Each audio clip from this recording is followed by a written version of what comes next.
Привет, друзья! Сегодня мы оглянемся назад, чтобы понять, в какой точке мы оказались сейчас. Прошло ровно 10 лет с того момента, когда Германия, да и вся Европа изменилась навсегда. Это десятилетие прошло под знаком одной фразы, которая стала и символом надежды, и объектом самой активной общественной критики. Речь о легендарном заявлении бывшего канцлера Ангелы Меркель. В самый разгар миграционного кризиса она произнесла свои знаменитые слова: «Мы справимся». Это стало одним из самых ярких проявлений современного европейского гуманизма. Германия тогда открыла двери шире многих других стран, приняв масштабный вызов. Но сегодня, глядя на заголовки газет и результаты опроса, возникает ощущение, эпоха Меркель либо подвергается серьезной переоценке, либо заметно теряет общественную поддержку. Мы с вами видим, как прагматичные интересы и общественные опасения начинают преобладать над прежними ценностями. Вопрос лишь в том, это временное изменение или новая долгосрочная реальность. Давайте вспомним контекст. 31 августа 2015 года появляется новость. Германия ожидает прибытия около 800 тысяч беженцев, в основном из Сирии и соседних стран с нестабильной ситуацией. Меркель тогда не просто разрешила въезд, она задала стране определенный общественный настрой. Это решение сделало Германию одним из ключевых направлений для миллионов перемещенных лиц по всему миру. Спустя годы сама Ангела Меркель, анализируя этот исторический поворот, остается последовательной в своей позиции. Она по-прежнему утверждает: это было оправданное решение, и усилия немецкого общества в целом дали значимые результаты. Но согласны ли с ней те, кто сегодня напрямую сталкивается с последствиями этой политики? Разберемся прямо сейчас в деталях. Знаете, недавно Ангела Меркель снова высказалась на эту тему в документальном проекте телеканала АРД. И она демонстрирует сдержанное спокойствие. «Это процесс», — говорит она. По ее мнению, Германия уже добилась многого, оставшиеся задачи нужно просто продолжать выполнять. Она также пояснила, что ее теперь уже известная фраза возникла не случайно. Это была попытка передать масштаб задачи, с которой столкнулась страна. Она понимала, что впереди серьезная задача, но давайте будем честны, а был ли другой путь? Конечно, в идеальном мире такая массовая миграция была бы минимальной. Но чтобы этот сценарий сработал, международному сообществу нужно было действовать гораздо решительнее. В Сирии нужна была более четкая и последовательная политика со стороны Соединенных Штатов Америки. И что крайне важно, было важно ограничить влияние внешних игроков, поддерживающих сторону Асада. Затяжной конфликт и вмешательство иностранных сил стали причинами, из-за которых миллионы людей искали безопасность в Европе. Асад в итоге утратил власть, но это произошло позже, чем ожидалось. И тут мы подходим к главному вопросу: как оценить действия Берлина? Ясно лишь одно: Германия тогда действовала исходя из гуманитарных принципов. Это был шаг страны, которая оставалась верной своим гуманитарным принципам. И если посмотреть на ситуацию без лишних эмоций, в конечном счете это решение оказалось вполне рациональным. Хотя сейчас по этому вопросу продолжаются активные дискуссии и слышны яркие споры о практичности такого шага, тем не менее страна сохранила свою устойчивость и продолжает двигаться вперед. Ангела Меркель, будучи опытным участником большой политики, конечно же, не питала иллюзий. Она прекрасно осознавала, какой значительный общественный отклик вызовет решение открыть двери немецкого дома для сотен тысяч людей. В своем недавнем большом интервью телеканалу АРД она прямо и без лишних эмоций признала, цитата: «Это безусловно повлияло на рост поддержки партии АфД, альтернатива для Германии». Для нее это констатация факта, но она до сих пор настаивает: выбор был взвешенным и оправданным в тех условиях. Давайте будем честны, для партии «Альтернатива для Германии» и их жесткой риторики этот приток людей стал важным фактором роста политической поддержки. Пока аналитики спорили о гуманизме, эта партия наращивала популярность на крике миграционной политики. И здесь возникает такой парадокс. Прошло 10 лет, и сегодня те самые люди, которые приехали в страну в 2015 году, стали важной частью системы. Зайдите в любую крупную больницу в Саксонии или в Баварии. Вы увидите врачей и медбратьев, которые приехали из Сирии или Ирака. Они лечат, спасают, работают в условиях высокой нагрузки в системе, где остро не хватает персонала. Но в политических дискуссиях эти истории успеха часто оказываются за скобками. Они просто не вписываются в повестку тех, кто делает акцент на критике. Но, пожалуй, еще более заметные изменения произошли в родном доме самой Меркель, в партии ХДС-ЦДУ. Оказавшись в оппозиции во время правления коалиции светофора, консерваторы прошли через период серьезного самоанализа. Под руководством Фридриха Мерца партия не просто сменила лидера, она значительно изменила свою стратегию. Вместе с союзниками из ЦСУ, КСС они сместили политический курс вправо. Сегодня в политических кругах Берлина все чаще звучит формулировка «изменение миграционной политики». Это стало главным лозунгом предвыборной кампании перед национальным голосованием в феврале 2025. И это не просто яркий заголовок для листовки, мы видим реальные и очень последовательные шаги. Правительство под руководством ЦДУ сосредоточило свои усилия на усилении контроля на границах. Подход стал более строгим, внедряется строгий контроль на въезде, ускоряется процедура возвращения просителя убежища на родину. Изменения затронули даже те программы, которые раньше помогали адаптироваться тем, кто уже нашел работу и выучил язык. По сути, на наших глазах произошли значительные изменения курса. Партия, которая ранее придерживалась подхода «мы справимся», теперь заняла позицию, ориентированную на более строгие ограничения. То, что 10 лет назад считали гуманитарным решением, сегодня пересматривается с акцентом на прагматичный подход и контроль границ. Но самое напряженное в нынешней ситуации – это то, как руководство ХДС, ХСС, ЦДУ, ЦСУ все чаще начинает заимствовать аргументы у своих оппонентов с правого фланга. На этой неделе прозвучало заметное заявление от генерального секретаря ЦДУ Карстена Линнемана. Выступая в поддержку более строгих ограничений, он озвучил тезис о том, что менее половины беженцев сегодня имеют постоянную работу. Звучит весомо, не так ли? Но если отойти от эмоций и обратиться к данным, картина совершенно меняется. Подобные утверждения нередко требуют дополнительной проверки. Обратимся к данным, например, Института исследования занятости Федерального агентства занятости, сокращенно ИАБ. Статистика показывает, среди трудоспособных людей, прибывших в Германию, в 2015 году 64% имели официальную работу в прошлом году. То есть значительная часть людей уже интегрировалась в экономику страны, платит налоги и участвует в формировании общего благосостояния. Я уже не раз на конкретных примерах показывал, что реальная картина миграции в Германии заметно отличается от тех оценок, которые часто звучат в политических дискуссиях. Но факты остаются важным ориентиром, даже когда политические интересы выходят на первый план.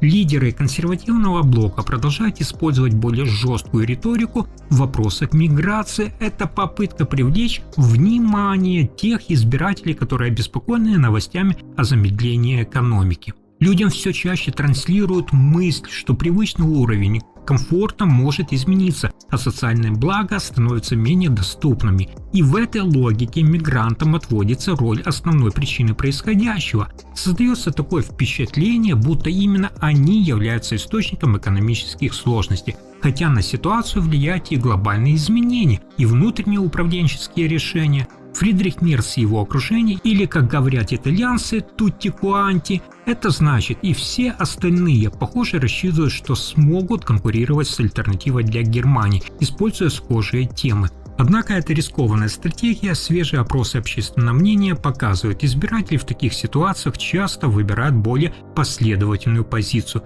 Пытаясь использовать сложную риторику, традиционные партии рискуют не столько вернуть своих сторонников, сколько усилить позиции тех идей, от которых ранее старались дистанцироваться. Глядя на происходящее, невозможно не задаться сегодня вопросом, почему ЦДУ, ХДС так решительно и почти демонстративно решила отойти от политического курса Ангелы Меркель. Задумайтесь, она занимала пост канцлера 4 срока подряд, удерживая партию у власти 16 лет. Она один из самых влиятельных политиков Германии 21 века. Логично было бы предположить, что преемники будут опираться на ее стратегию, тональность и политический опыт как на проверенную основу. Однако в современных партийных офисах все чаще заметно стремление поскорее перейти к новому этапу. И ведь достаточно было бы приложить относительно небольшие усилия, чтобы изменить направление дискуссии. Вместо того, чтобы соревноваться в строгости, политики могли бы чаще обращать внимание на реальный вклад новых жителей в развитие страны. Это могло бы стать тем самым балансирующим элементом, который способен замедлить текущие изменения политического курса. Можно было бы хотя бы изредка уделять внимание тому, чтобы показать, какую роль беженцы и мигранты играют в развитии Германии. И речь не только об экономике, но и о социальной и культурной жизни страны. Взгляните на улицы сегодня немецких городов, от вьетнамских ресторанов до сирийских пекарень, которые стали частью городского пространства. Посмотрите на культуру, турецко-немецкий хип-хоп, современное кино и музыка, которые находят отклик по всей Европе. А если обратиться к экономике, то речь идет о сотнях тысяч рабочих мест в реальном секторе. Если мы с вами посмотрим сегодня на ситуацию без лозунгов и с более спокойной такой оценкой, многие в Германии согласятся. При резком сокращении этого вклада страна столкнулась бы с ощутимыми изменениями. Без этих людей современная Германия, к которой все привыкли, выглядела бы совершенно иначе. Но пока политики в Берлине спорят о цифрах и их границах, в повседневной жизни немецких семей формируется совсем другая картина, и здесь возникает логический вопрос: а что чувствуют сами участники этих дискуссий? Как на самом деле живется тем, кто выбрал Германию своим новым домом? Разные группы иммигрантов описывают совершенно разные сценарии своей жизни. Для кого-то Германия стала тем самым безопасным местом, о котором они мечтали, другие настроены более сдержанно, но, как говорится, выбор всегда остается за человеком. Исследователи выделяют 3 ключевых элемента, от которых зависит ощущение удовлетворенности в эмиграции. Как долго вы здесь живете, какой у вас статус и насколько уверенно вы владеете немецким языком. На этой неделе немецкий институт исследования населения, сокращенно BEB, опубликовал свежий монитор благополучия. Это масштабное такое исследование показало интересную динамику. Уровень удовлетворенности жизнью среди иммигрантов в Германии постепенно растет. Однако, если внимательно посмотреть на детали, картина не выглядит однородной. Ведущий исследователь профессор Катарина Шпис вместе со своей командой провела масштабное исследование. Они опросили 30 тысяч жителей Германии в возрасте от 20 до 52 лет. В исследовании участвовали как недавние иммигранты, так и люди, чьи семьи живут в Германии уже несколько десятилетий. Каждого просили оценить свою жизнь по шкале от 0 до 10. Зачем это нужно государству? В институте BEB объясняют, благополучие – это не просто субъективное ощущение, это важный показатель того, насколько эффективно работает социальная интеграция и развивается экономика. Когда человек чувствует стабильность, он активнее участвует в жизни общества. Согласно результатам, наиболее уверенно в Германии чувствуют себя внимание выходцы из Восточной Европы. А те иммигранты, которые прожили в стране длительное время, со временем достигают сопоставимого уровня удовлетворенности, как и коренные жители, а иногда даже и выше оценивают местный образ жизни. Но есть и другая сторона, которая вызывает у социологов дополнительные вопросы.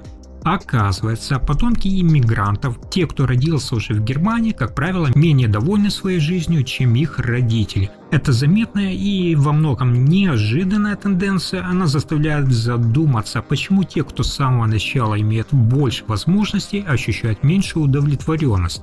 Где проходит та граница между успешной интеграцией и внутренними сомнениями? Давайте сейчас попробуем в этом разобраться. Если составить своеобразную такую карту удовлетворенности, результаты окажутся довольно неожиданными.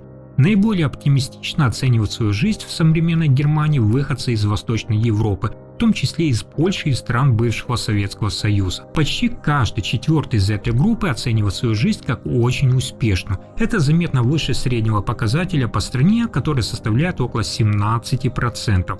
Почему так происходит? Исследователи из BEB объясняют это так называемым эффектом близости. Схожие культуры, ориентированные, понятные правила и более предсказуемые сценарии переезда делают адаптацию мягче. А те, кто живет в Германии уже более 45 лет, демонстрируют высокий уровень стабильности.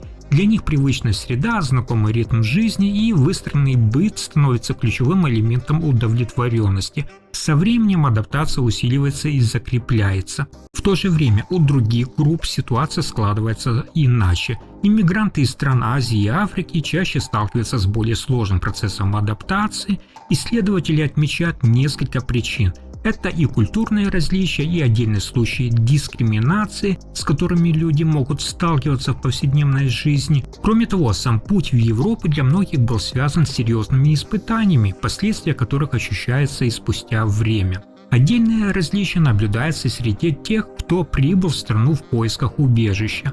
Люди с похожими исходными обстоятельствами могут по-разному оценивать свою жизнь.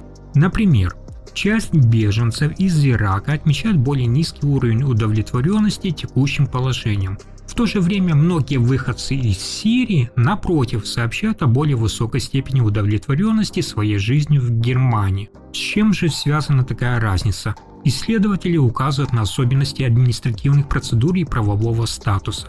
У беженцев из Ирака зачастую ниже уровень предоставляемой защиты. Это может создавать дополнительные сложности, например, от ограничений в воссоединении с семьей до ощущения неопределенности.